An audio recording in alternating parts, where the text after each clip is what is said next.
एक बार की बात है, एक नगर में एक बहुत धनी सेठ था जिसके पास अपार धन संपदा थी। उसके पास सुख सुविधा के आराम के सारे साधन थे, किंतु उस सेठ को चैन नहीं था। साधनों के बावजूद उसे आराम नहीं। वह बड़ा बेचैन रहता।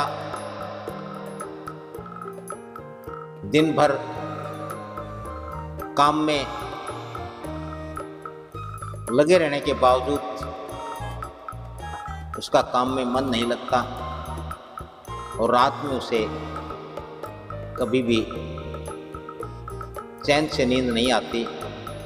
वह सोता और कुछ देर बाद जाग जाता,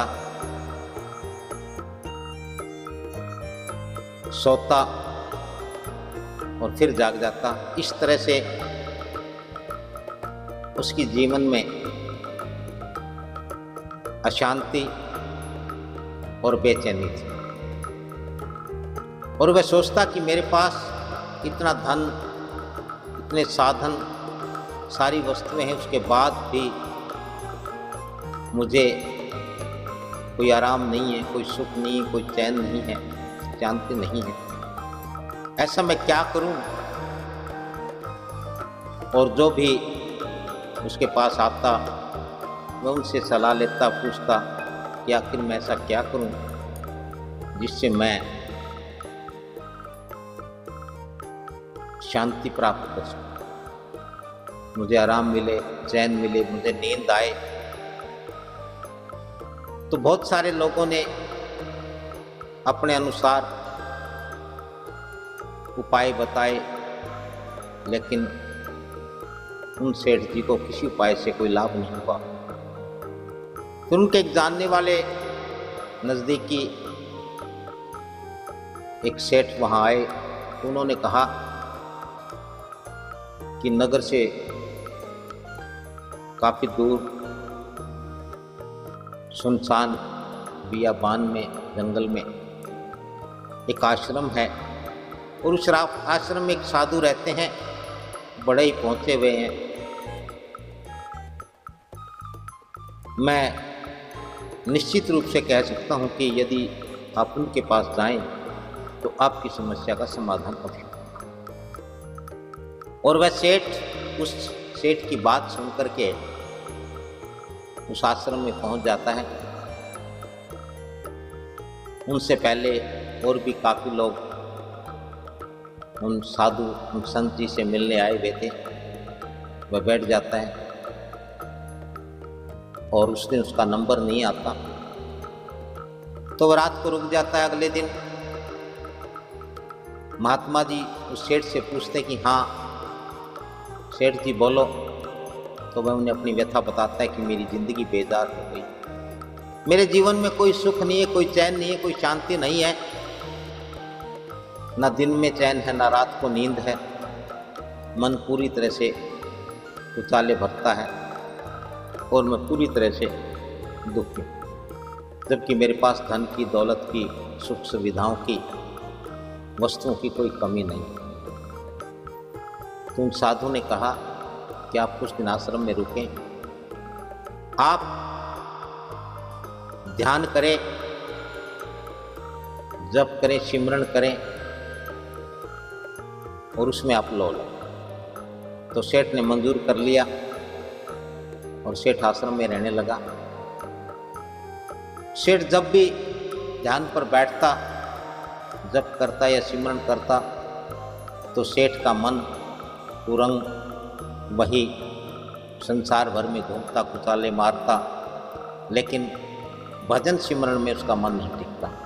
और इस प्रकार से काफ़ी दिन बीत जाने के बाद भी जब सेठ को कोई फर्क मालूम नहीं हुआ, कोई अंतर नहीं हुआ, तो उन्होंने साधु से कहा कि जी अभी तक तो कोई बात नहीं बनी। साधु चुप रहे और किसी ने कहा था कि जब तक संत जी कोई जवाब ना दे, तुम्हें कोई बात ना करे, तब तक आप उनकी बात मानते रहे, यानी कि पहले वाली कही हुई करते रहे। कुछ दिन और सेठ ध्यान करता रहा, लेकिन बात नहीं बनी। तो फिर एक दिन फिर कहा, तब भी संत जी चुप रहे।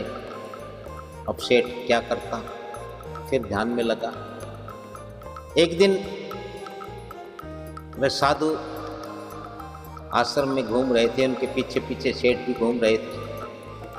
अचानक से न जाने एक बड़ा सा कांटा सेठ के पैर में लगा, चुभा, और सेठ वहीं बैठ गया और चिल्लाने लगा, रोने लगा, कहने लगा कि गुरुजी मेरे पैर में कांटा चुभ गया है।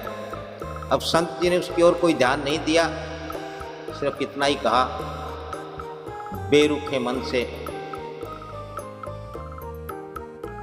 कि सेठ जी कांटा तुम्हारे पैर में चुभा है, तुम्हें दर्द हो रहा है, तो इस कांटे को निकाल दो।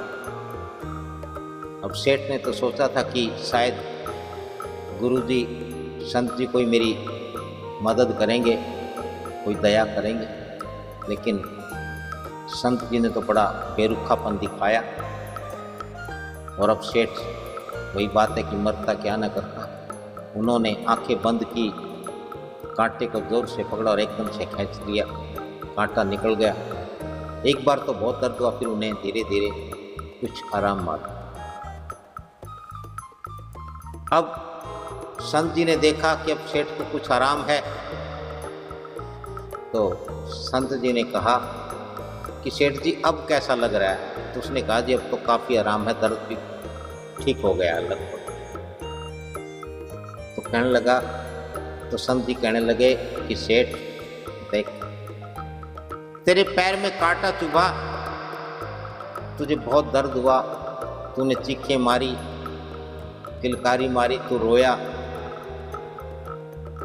कितना दर्द सहा, लेकिन जब तूने कांटा निकाल दिया तो तेरा दर्द भी गायब हो गया, तेरी चीखें बंद हो गई, अब तुझे सुकून मिल रहा है ना। इसी प्रकार से तेरे भीतर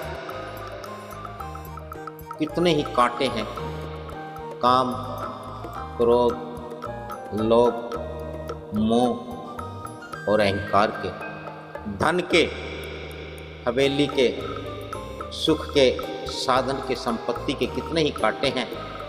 जब तक तू उन कांटों को नहीं निकाल देता है, तब तक तेरे मन में कभी सुकून नहीं होगा, शांति नहीं होगी, तुझे आराम नहीं होगा। तेरी बेचैनी, तेरी बेकरारी, तेरे दुख, तेरा दर्द यूँ ही बरकरार रहेंगे, बने रहेंगे। और संत जी की यह बात सुन करके सेठ जी के अंतर मन की जैसे ज्योति जग गई। उन्हें एक एहसास हुआ कि हाँ, यही मेरे दुख का कारण है। और तभी उन्होंने उन संत जी के चरण पकड़ लिए और कहा कि आज से मैं इन सर्वस्व का त्याग करता हूँ। और उसके बाद सेठ जी आश्रम में रहे।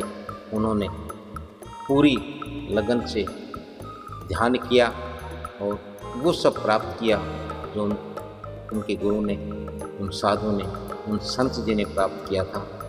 तो जब तक अंतर्मन की ज्योति हमारी नहीं जगती है, हमारी लौ नहीं लगती है, तब तक हम बाहर के इस अज्ञान के अंधेरे में भटकते रहते हैं। जैसे ही अंतर्मन की लौ जग उठती है, भीतर का प्रकाश जब उजागर हो जाता है, तो मनुष्य को ज्ञान प्राप्त होता है। ज्ञान प्राप्त हो जाता है और वह संसार के सारे दुखों से, सारी तकलीफ़ों से निजात पाता है।